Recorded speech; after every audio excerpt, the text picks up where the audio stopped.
Hello and welcome to the Customer Acquisition Show. I'm your host, Tom Meredith, the VP of Marketing here at Tier 11.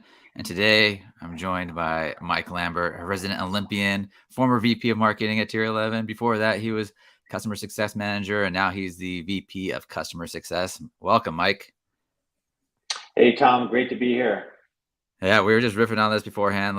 We've sat in this marketing seat for a long time and know some of the struggles that go along with it, and some of it's lots of highs and lows. And you know, I don't know where to go with that other than to say, we're brothers in arms here. Yeah, we've all heard it. Where are the leads? Give me some leads, Mike. Give me some leads, Tom. Where are they? And that's actually a perfect segue, because we were talking about how we are basically like the department that brings in the high quality leads with marketing. And then customer success is really the department that keeps the high quality clients around and make sure that they have the best experience.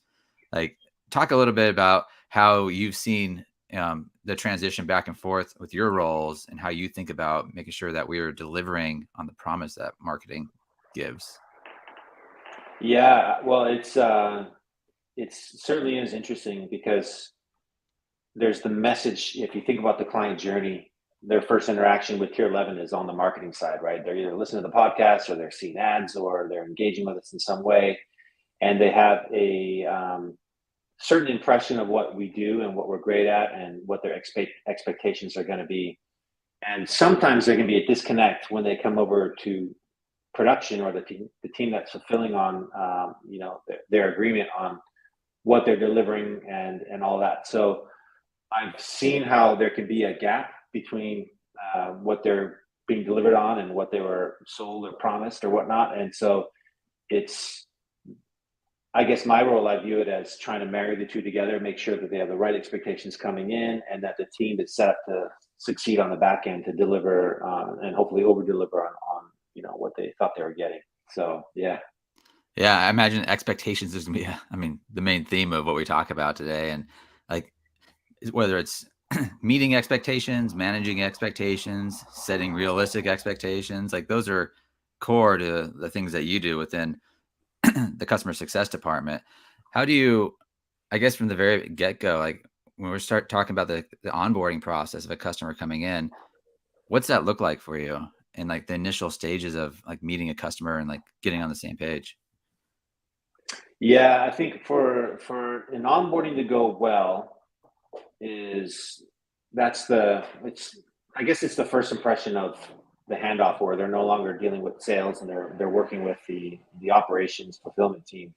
And so the onboarding is I think where like someone in my role or in a customer success role or account manager role is you have to know, do your research, watch the sales call recordings so you understand what's been said before, make sure you do your due diligence on any prep work and all that. And then, you're going above and beyond. So when you show up to that first call, you totally, they already feel like you know them and that's the first time you've met them, but you're kind of already up in their business asking smart questions and want to learn more and all that kind of thing.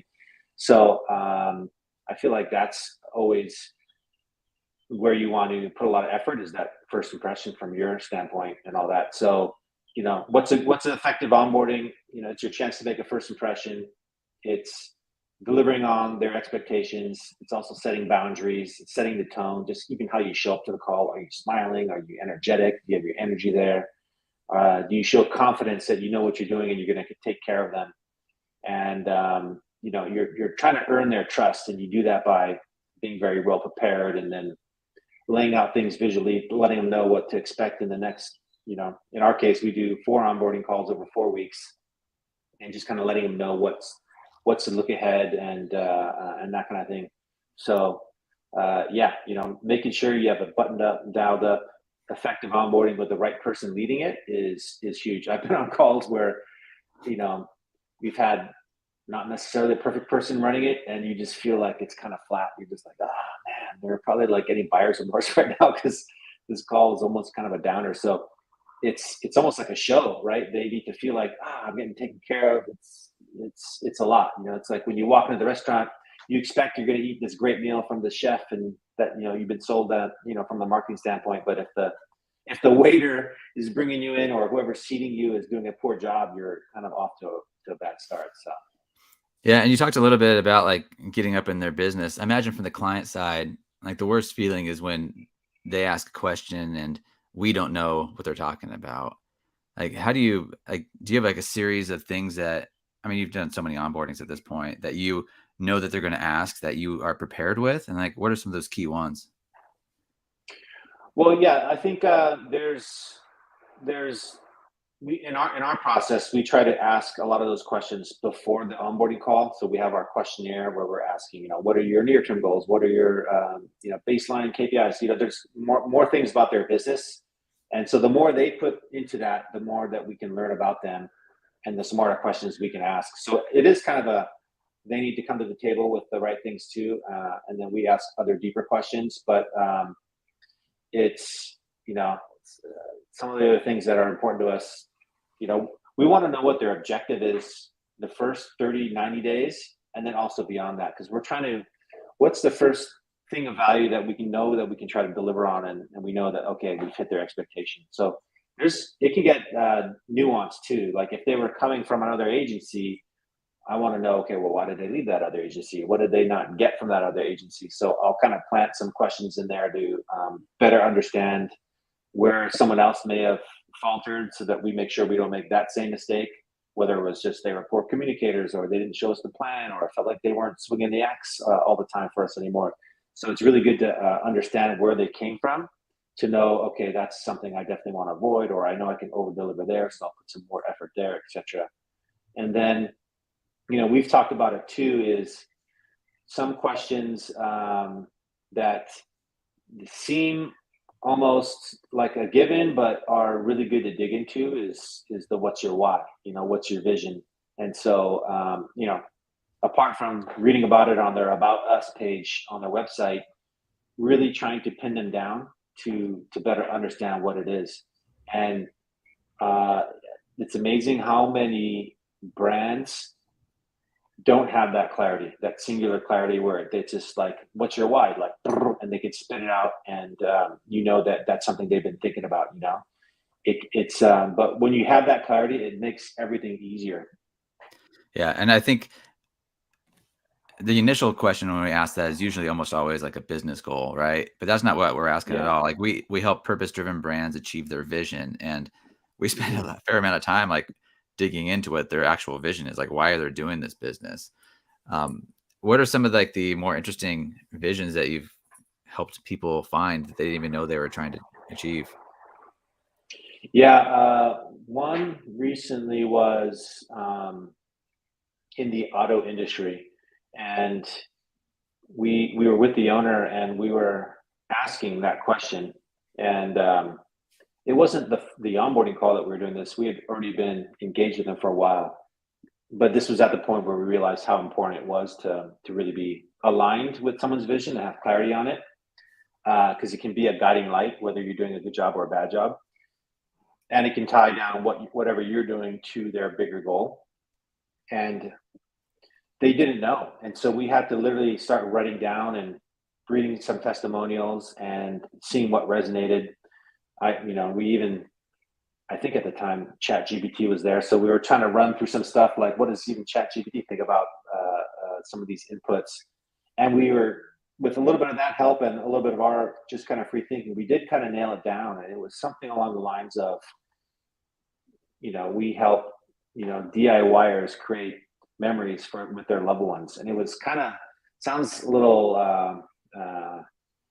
It doesn't sound as powerful as it actually is, but it was powerful for that owner, because they're like, yeah, that's why I'm in here battling all the time. It's because our product goes and helps people create memorable experiences with their families and their loved ones. It's like, that's something to kind of get behind and get you through tough times, knowing that we do have a mission and a reason and a vision of what we do. So they liked it. They're like, gosh, that it kind of clicked for them, and was a powerful moment. So anytime you can be either helping that or getting clarity on what that is with somebody, I think you're no longer just an agency, you're kind of a partner, and they feel like, okay, these people get me. They know what I'm all about and why I'm doing these things I'm doing. So yeah, that was a really cool experience to be a part of. And I think it's in knowing their why has like really helped our team in fulfillment of like knowing how to approach their work. Like, and even your CSO team of like, here's like why we're doing this. Like, this is why how we're coming up with these creative decisions is to achieve this why. And it's not a business Mm-hmm. objective. Like that is part of the goal, but it's also like helping that DIYer have these memorable moments and be proud of the things he has. And Mm-hmm. Mm-hmm. that really helps drive the creative, the media buying. Like, not that we target as much anymore, but it really helps inform who we're going after and finding the right audience for that product. Yeah, and it's kind of nice. I mean, every good organization that you can think of that's been around and been successful has had a strong visionary who's led that, right? Whether I don't know, I come from the sports world, so you walk into certain locker rooms and they have it there, on the wall, so everyone's they knows why they're in the weight room, working so hard, or about to get into the gym or get on the field. They have that clarity on the identity almost, right? And good companies, Apple, think of all the good brands out there, they all have Nike, something similar. So it's it is kind of a scoreboard, right? It's almost like you want it to be front and center and to always be reminded about it. So one thing we're starting to do, it hasn't been fully implemented, but we are trying to do that, is anything that we report on, it's always nice. I guess first level, you should always be have the KPI that they are caring about front and center on the top of whatever report or meeting agenda you have. And then perhaps above that would be the mission statement. They're trying to impact this number, this many people in the world with their product by this date, et cetera. Whatever is that big vision why thing up there. Below that, the KPI that's going to help them get there. And then all of your meeting agenda or whatever your topic is for that meeting going below that. But when it's front and center and they're always seeing it every time they're on a call with you, they're like, oh yeah, these guys get it. That's exactly what I'm trying to do. And here we are talking about, maybe the strategy or the tactics to do it. So, And I think that really helps us kind of like set ourselves apart as a partner versus just a vendor, right? Like we view ourselves as a part of the business and want to be delivering value that achieves their vision.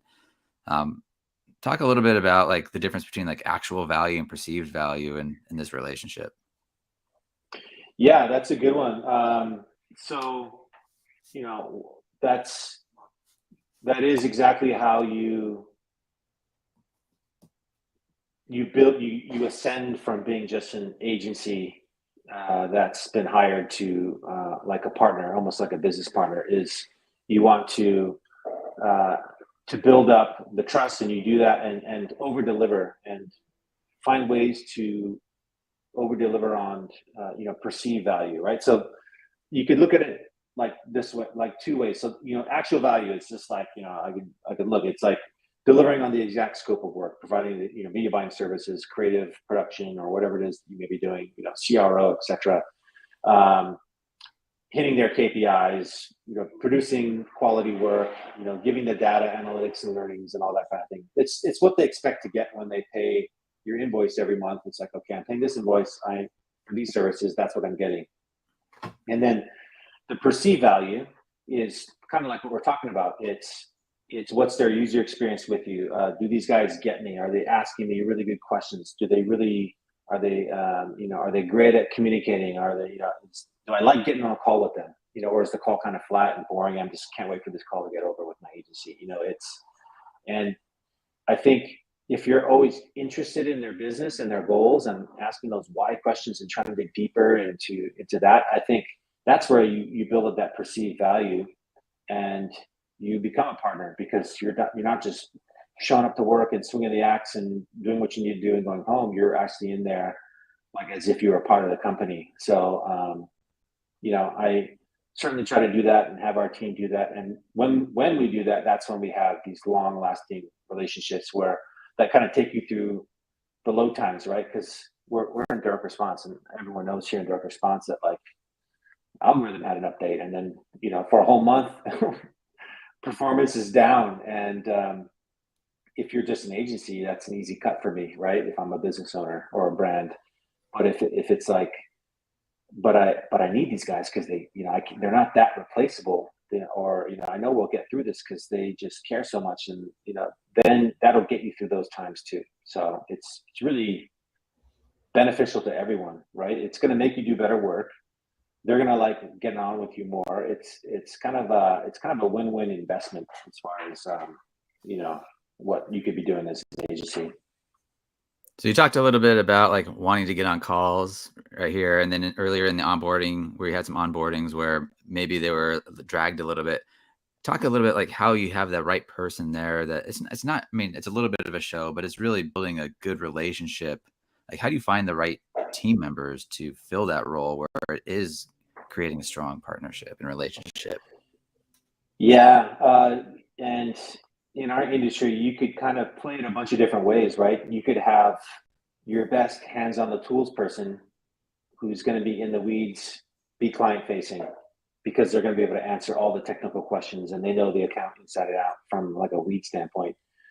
But that could backfire on you, right? If you've got a person who like that on the other end who wants to get in the weeds and be all data oriented and all that, maybe that could work out. But a lot of times you need that just high EIQ person on there who really knows how to communicate, who is a taskmaster, who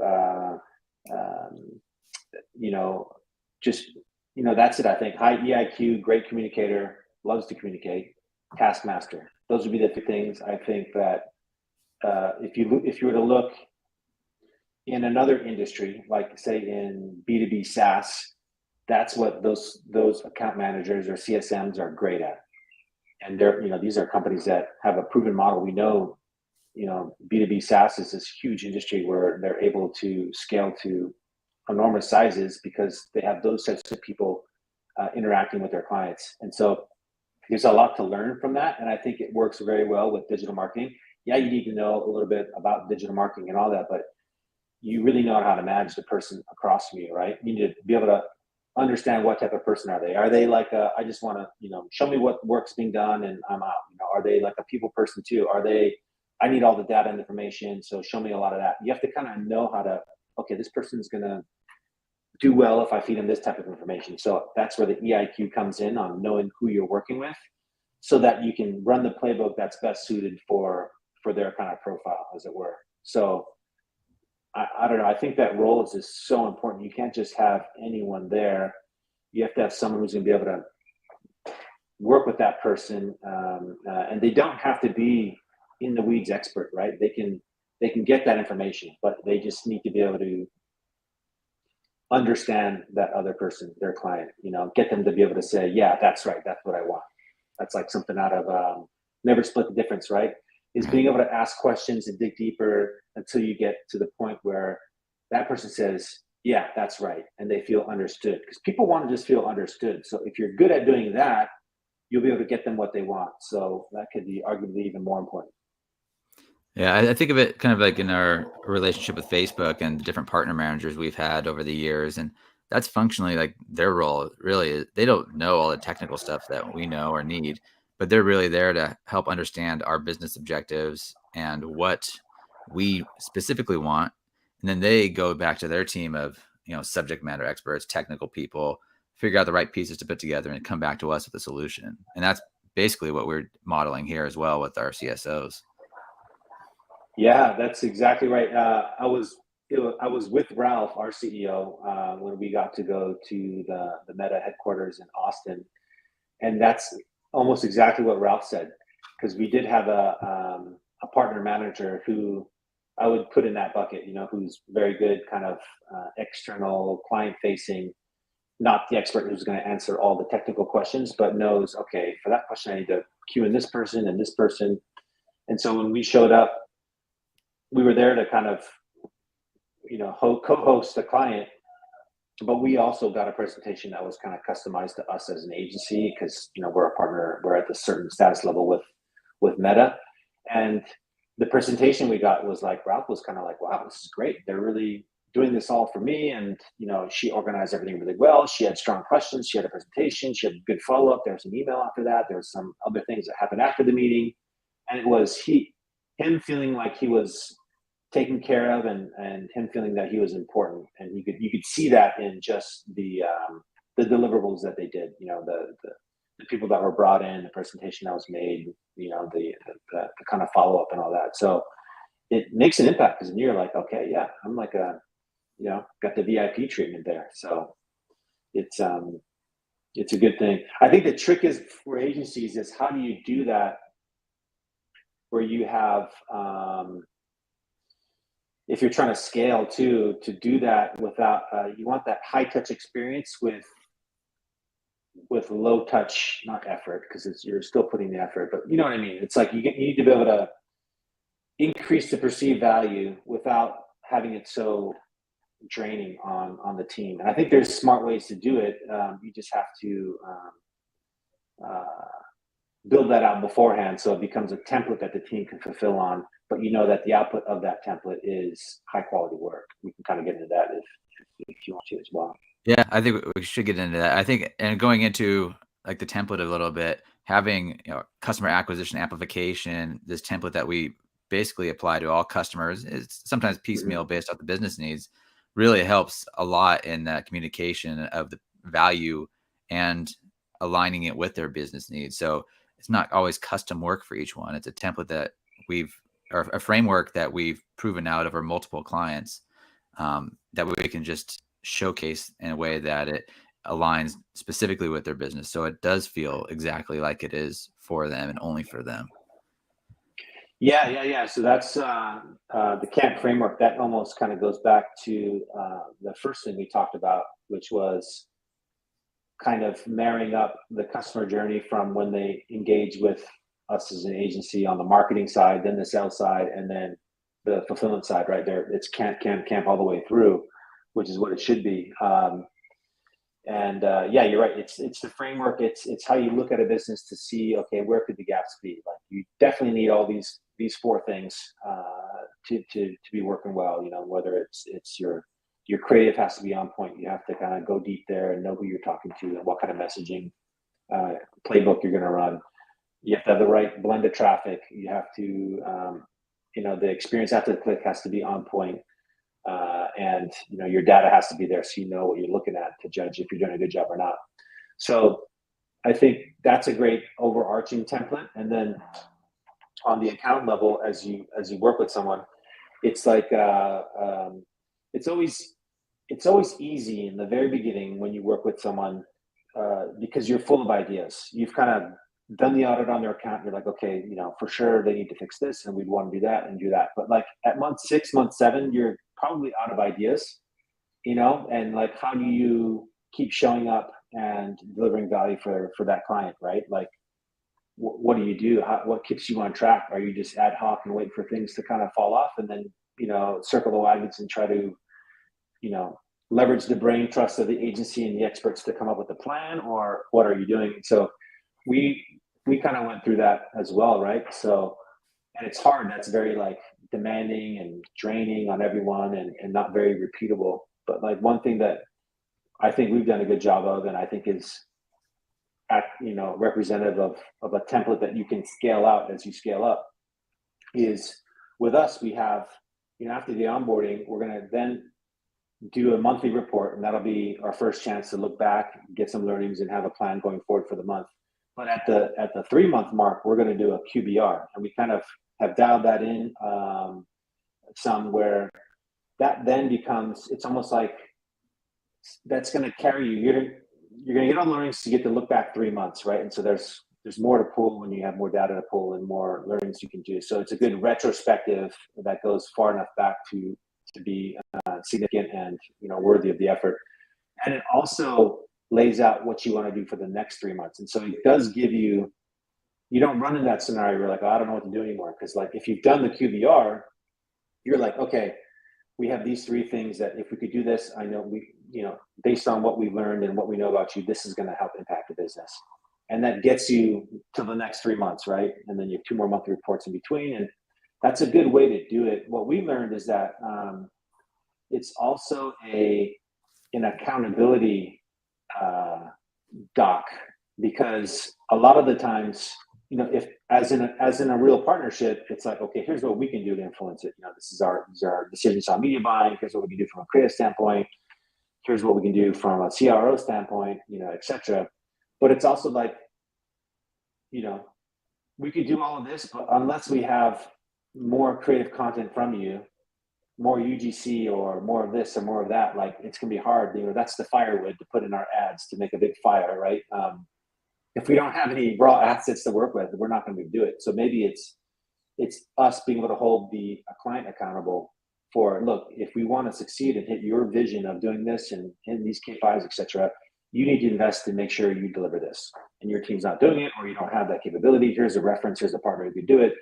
And so that kind of helps, I think, because like if you're my trainer and I'm going to the gym and I'm paying you to be my trainer, you're my accountability partner. You're like, okay, well, what'd you eat? How come you're off your diet, or how come you're not doing this workout? You need that person there to push you, right? Like a trainer will, if you go to the gym, just work on your own, you'll do all right. But if you have someone pushing you, you're going to do more, right? You're going to do more. And so that's our chance to be the trainer. And we're all pushing towards the same thing, right? We all want the same goal, but it's also us reminding them, hey, like you keep harping on us to do this. We're doing everything we can, but you also need to do that, right? And so that's the QBRs kind of served in a sense to keep both parties on track towards the greater good, the greater goal. So we do like it because most companies work on a quarterly basis. We run the EOS as well, so we're kind of doing quarterly rocks and milestones and all that kind of thing. So the QBR is almost like a quarterly rocks, milestones, to-dos type of thing that you can run as a playbook. And that I think that's something that's really nice. And it's working. I mean, you talk about running out of ideas at 6 months. I mean, we've been keeping it fresh with multiple clients at 40, 50 months. So it's like, it's definitely working. Yeah. We actually got some great feedback from one of our clients who's been around for a while, and we're one agency they work with. They have other agencies as well. And one thing that we kind of worked out was kind of like, what could we do? What are we doing well? What could we be doing better, et cetera? We had like this kind of back channel call with our executive team and their executive team just to make sure everything was good. We kind of talk about that later too. But the output was, the thing I love about Tier 11 is that they're always swinging the axe.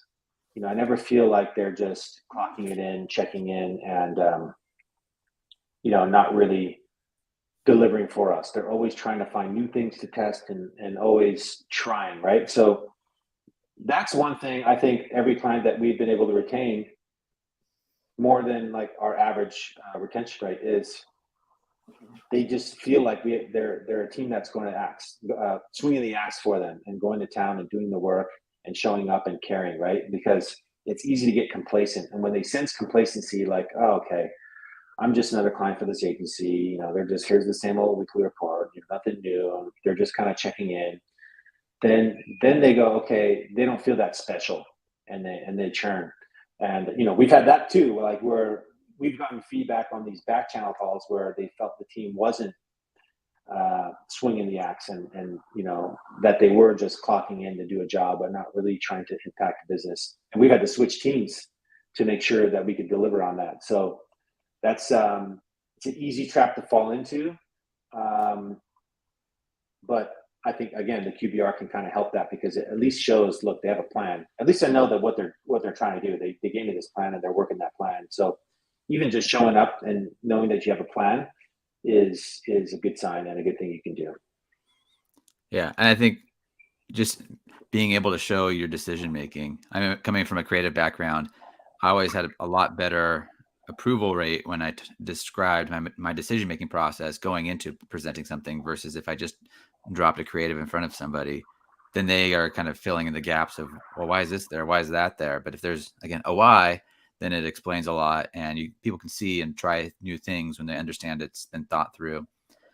So we've talked quite a bit about like building this relationship, making people feel special. I mean, clients do pay a lot of money a month to work with us.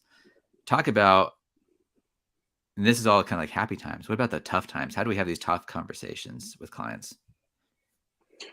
It's like the worst call when you get the they're not happy, or they're complaining, or they want to leave, or it's maybe even a termination letter, and you're just trying to figure out why. It happens to everyone. I mean, that's just a part of being in the agency business. Um, it's it's tough to get in front of it when you're way behind in the hole. Like if there's been something that's been festering for weeks and weeks and weeks, maybe even months, um, and you haven't done anything about it, or you didn't even know about it, that's tougher to recover from. Which is why one of the things that we found effective is, like, you could call it like a executive check-in. So whoever the check writer is, or whoever the person who's making the decision on whether this is a successful relationship or not, if I'm in charge of customer success, I want to know what they're thinking, and I probably want to do it in a more private way than doing it on a call where maybe team members are on it. So it's different than, okay, here's our weekly agenda, we're checking in, how are things. This is more of a relationship thing, and sometimes I'll even pull in Ralph or Angela from our production ops team. Sometimes I'll pull in our CFO, sometimes I'll pull in our COO, and it'll be more of a candid call where it's a chance for us to really, hey, how are we doing? Is the team doing a good job? Is there something that's not going well? What do you like that we're doing? What could we be doing more of? Is there anything that you wish we could be doing for you? Which is kind of like the secret way to probe for an upsell. Like, oh, they really don't like our email marketing. Oh, did you know that we do email marketing? It's kind of you can soft probe that way for upsells. And that's been effective because there's been a lot of candid conversations through these meetings that have resulted in, like, oh my gosh, we're doing a terrible job. We better go fix this right now before, I had it actually marked as an account that was green. We were all good there, but it's actually more like a yellow or red because apparently we did that or didn't do that. So I think those calls are, that's like the proactive side of customer success. The reactive side is like, the house is on fire, go in there and try and save it, right? Which it's easy to fall into just worrying about your red accounts. But what you should be doing, what I should be doing more of, the most value I can deliver in my role is being in the front, asking those proactive questions, and it's almost under the guise of, just checking in, how we're doing. And it's not like to call out something that we did wrong and talk about it. It's more like to just check in. And then as a result, they can kind of voice their true opinion or any frustration they may have, or a shout out that they have for somebody. And we can then course correct there while we're still in front of it. Like we just had one yesterday, and everything was going great. We got great reviews from this person in this marketing seat, except for, I just wish your reports would be a little more, substantive. Don't just say, here's my weekly report. Like, show me, like, give me a one-sheeter executive thing that I can just read, because I don't want to click on that Google Data Studio report and have to go find that all myself, because that person is more of a, I just want the executive, just give it to me quick. They're not the super data person where they're going to go in and click into the report and look at everything and plug in their own numbers and spend 20 minutes looking at the data. So that was useful, because then we could just tell our team, hey, go do this, and now he's happy. He doesn't have that little small little mini thorn in his side that's going to fester, right? It's already, we plucked it out. So yeah, and I think that kind of goes to one of our jobs is to make the person look good internally to their boss, right? Like give them something they can present as well. But what you're describing, I know you love analogies, and you can throw this one away. I'm going to call this the CS zipper. So we have kind of like the CSO and the marketing director are connected. You tend to connect with like the VP of marketing, CMO kind of level. And then we try to get Ralph to connect with their CEO and like to really create a strong relationship all the way through, so that, because Ralph and the CEO have different conversations, typically a lot more about more future casting, talking about business and things that maybe aren't related to a service that we do, but because we work with so many businesses, we can provide some guidance there, and we learn a lot from those as well. And then you talking with the CMOs, that's even like more future casting for the marketing, where a marketing director or marketing manager that interacts with the CSO tends to be a kind of like quarterly focused. So you can, if you want the CS zipper, you can take it. If not, you can unzip it and throw it out. But I like it. You know, you got the C-suite and our C-suite. We want to zip them all up so they're everyone at every level is connected somehow. I like that. You know, to your first comment there of how to make the person look good. Yeah, because we have people that we work with that are sometimes they're the check writer, sometimes they're not, but they're definitely the person that's the key influencer in the account, right? They're closest to us, and we want to make them look good. So it could even be like one recently was. Um, that internally they they they fight for resources for ad spend resource for investment amongst other divisions in their company, right? Because there's digital, there's direct mail, there's traditional marketing, billboards and radio and that kind of thing. It's like, and the company at a whole is trying to figure out where are they going to get the best return on their investment, which channel is it, and so in our case, we're like, let's do a report so that we can really show how well digital has been doing and paid social is doing, so that they can advocate internally to get more budget, and we'll make this guy look good because he's going to be able to give this report that's all nice and buttoned up and has all the right things in it to show that his department's performing and probably even worthy of investing in further. So it's like knowing what that person's goal is or what their rock is, if they're running on rocks, and do you even, that's a really good one to know, like what that person's rock is. Oh, I have to deliver this number of, whatever it's revenue or return or this or that. And if you know what that is, then you make them look good, of course they're going to keep you around, right? So yeah, that would be kind of more my level, trying to make sure to do that. And then connecting Ralph, the CEO, with their CEO is always good, because then they have those kind of business owner to business owner conversations, kind of visionary. They can connect on visions and talk about big picture stuff. They can help each other, like with introductions to their network, their respective networks. So that's always a good one to do as well, and can work for sure. So yeah, I totally agree with you. The zipper, I like it. yeah, sweet. Let's see. A lot of times in like this kind of like vendor client relationship, it can feel a bit like adversarial. Like, how do we make sure that they feel like we're on their team and not just trying to get them to pay us more for more work? Yeah. It happens when the performance isn't there. Okay, here's a good example of it, where it can come in and work against you as the agency, even though you mean well. Like, for example, performance is down. Why is performance down? Well, they're always going to be saying, well, it's because you're ads, or you're media buying, or you're this, or you're that. We may think, yeah, but it's actually because you're not giving us any creative, right?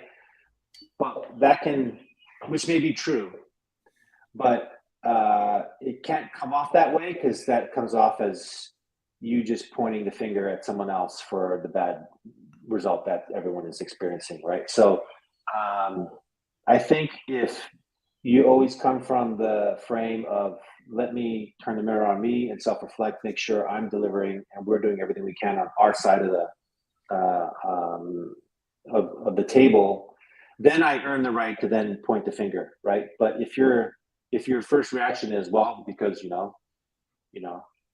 that's not what the report. If you're confrontational and you're pointing the finger first as your first reaction, that's not good. Or if you're, well, it's because your offer's tired. You need to rework your offer. They're like, well, my offer was fine last month. Why is my offer the problem right now? And it may be true. Offers do fatigue, and you have to kind of be able to coach people into wanting to look at that. But you don't want to point the finger first externally. You have to show, okay, I'm always going to look and see, is it my team what could we have done better? Which is like a good rule of life anyway. You always want to be around people who are more, looking to see if they could have done something better than a finger pointer, right? A victim, as it were. So that can help with avoiding friction and make you seem like, okay, I don't have to worry about that guy. These guys are kind of doing the right things. Let's see what else. It's also just, I think friction comes from not being aligned and not knowing if there's a disconnect to a KPI. Like often, actually, it happens with reporting, right? Because hey, it looks like we're doing great. I'm looking at this dashboard and that dashboard, and it looks like we grew your business by X amount and got this many more conversions. And they're like looking at a different dashboard and saying, well, actually, no, like you guys are doing terrible. This is sucks. Why are you claiming sales from email? That's you don't even do email. That's just my stuff. Like, why are you claiming? Keep pointing to Myrrh when that has email sales in it, and you don't even do our email. So it's getting, gosh, that's happening more and more these days, especially with the loss of the iOS tracking. And so you need these other tools to be able to get a sense for things, and you need to be able to pull in multiple views of things. I'll look at the platform data, I'll look at Murder to see if the whole thing's working, I'll look at this channel, that channel. You have to be able to talk through the why you're looking at different views to make sure they understand that you're not just cherry picking the data that makes you look good, but that you're being objective about it, and that you I think that happens a lot. So that can lead to a lot of friction. So something to be mindful of.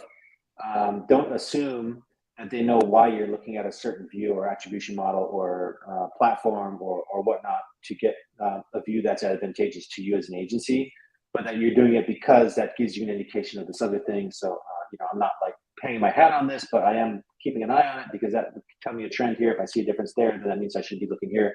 So just being able to talk through it is a good skill to have and a good habit to do as an account manager, as an agency. Yeah. And I think a lot of what you described there is like really trying to be proactive versus reactive, because when things are bad and they're trying to figure it out, if you're pointing the finger at them reactively, then it can feel defensive. But they hire us as the experts here, and they expect us to see the problems that are coming. So if we can point out, well, you're not getting us enough creative to keep this machine going, that's a totally different conversation and can really change the output on the back end, where maybe you're not having these, low KPI questions. Or maybe you are, but at least there was a lot of proactive steps to try to get to solving that before they came around. So we started at onboarding, but that's not really where your role starts. Like, talk a little bit more about how we brought you even further up in the customer journey and like the statement of work phase. Yeah, let's go from the zipper analogy to the wedge analogy. So and the wedge being, there's that jump from marketing and sales, but essentially sales to ops. And am I getting what I thought I would bought on the back end, right? So we've had issues where things have been said or promised or diagnosed on the sales side, but then that's not exactly what the client gets on the ops side.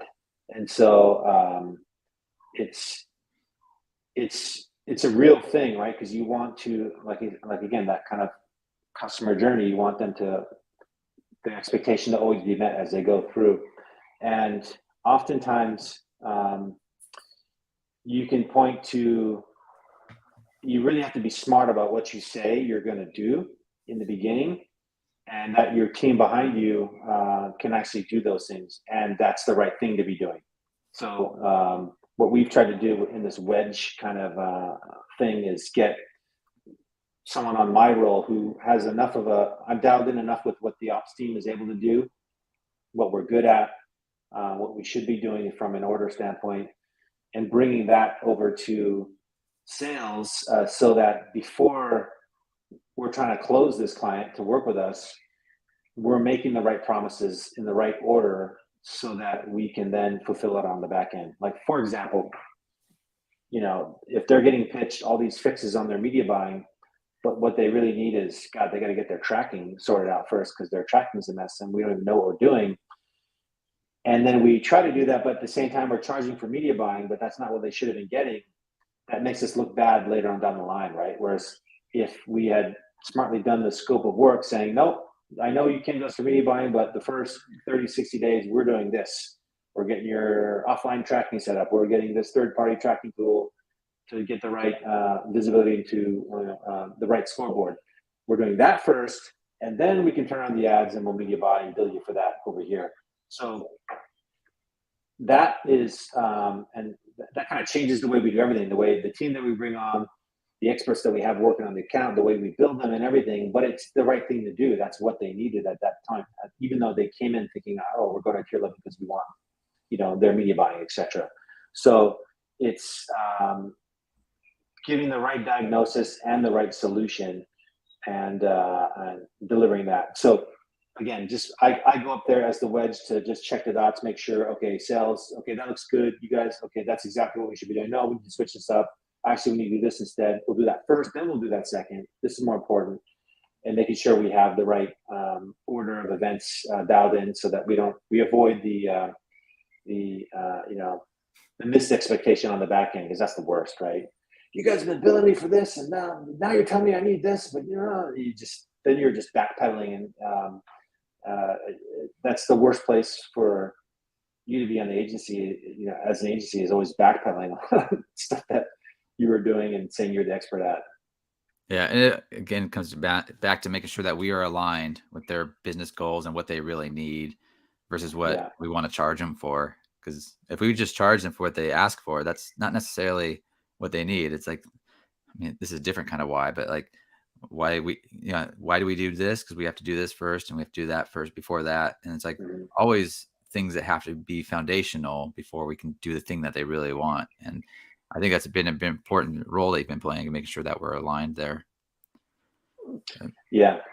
So we're continuing to invest more into that kind of scope of work phase to make sure sales and ops agree. Okay, that is the game plan we're going to roll with, and I think every agency should do that, and every client should expect that going in. Is this what I'm getting sold here? Is this what I'm going to get? And what if not, why? You need to be asking, be mindful of that, because it can go the wrong way for you, and that's just a waste of your investment.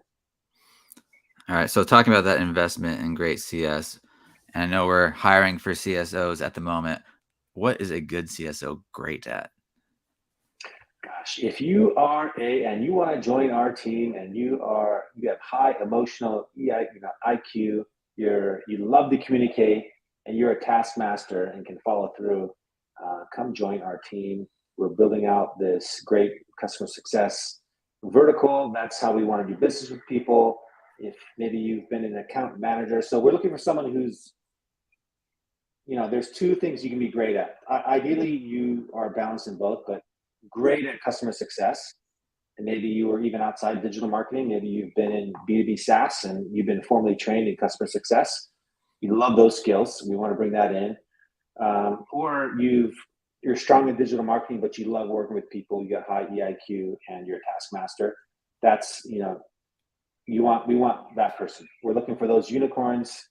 Come join my team. We're hiring, and we got a plan to do some great things. So I think it'll be worthy of your time. Call to action. Hit the link up and around this video to apply for that job. Well, if you head over to tier11.com, there's a careers section where you can apply. But even just talking about this like more broadly, what maybe not even working with us, what a brand should expect from their point of contact. Hopefully it's a single point of contact, but like what should they expect in their account manager, the CSO, whoever they're talking with? Like how do they know if they have a good one? Yeah, if I'm a brand or a CMO or director of digital or whatnot, and I'm working with agencies, I want one point of contact. I want one person where I post my question and that person's going to go handle it with the experts. I want concise reporting. I want you to be aligned with my vision and my goals. I want you to know everything about my business. I want you to be always swinging the axe. I want you to have a journey for me. You're not just you're trying to take me someplace, and I want a QBR. I want to be able to. I want you to be able to ask me what other services I need when I need them, because my needs are going to change quarter to quarter. Maybe we're fixing one thing, but maybe now this thing's broken. I need help with that. I want you to be in tune with that. So I think, I would be, if I was in their shoe, I'd be irritated if I had to keep reminding them about certain things, or I didn't know who to talk to or when I was able to talk to them, and I felt like you weren't trying all the time, and you were asking questions you should have asked me a long time ago that I expected you to know the answers to. So I guess ask them about that. I would also ask, okay, when you run out of ideas, where do you go to? Do you have are there other people? Who else can you bring in? How am I going to always know that I'm in getting the latest and greatest, and you guys are up with the trends that are happening in the industry? So just I think that would be my expectation. And I want great service at a fair price. I don't want to overpay. I don't want to underpay for cheap stuff. I want great service at a fair price. Yeah. To help me achieve my vision. To help me achieve my vision. Come on, let's get Yeah. there. All right, Mike. Well, is there anything else you want to hit on with customer success? No, I think that was it. I hope that was valuable to anyone watching. It's a passion of mine to build out the best customer experience with Cure 11. If you're looking for an agency, please consider us. We will treat you right. And yeah, if you're looking for a role and a place where you can expand, we'd love to have you. So please apply to that and consider that application. Yeah, and if you are interested in working with Tier 11 with your brand, or if you want to work for Tier 11, head over to tier11.com. You'll find all the information in our navigation bar. Um, but Mike, I always enjoy these conversations. We never get to go like deep enough with our, I mean, people who are very passionate about a single thing, like within all of our marketing. And these conversations are really good to do that with you and the rest of the team that we've had. It's like just being able to go deep on very specific topics and see how expert our team is on these things. So, Mike, thank you very much for joining us, and have a good weekend. Thank you. Thanks, Tom. Great to be here. Appreciate it. And if you enjoyed this video or found it valuable, please like and subscribe, and then share it with your friends and coworkers and anybody else that you think might be interested. For this week and the Customer Acquisition Show, I am Tom Meredith, and we'll catch you next time. Let me hold on. I gotta find the outro. There we go. Awkward.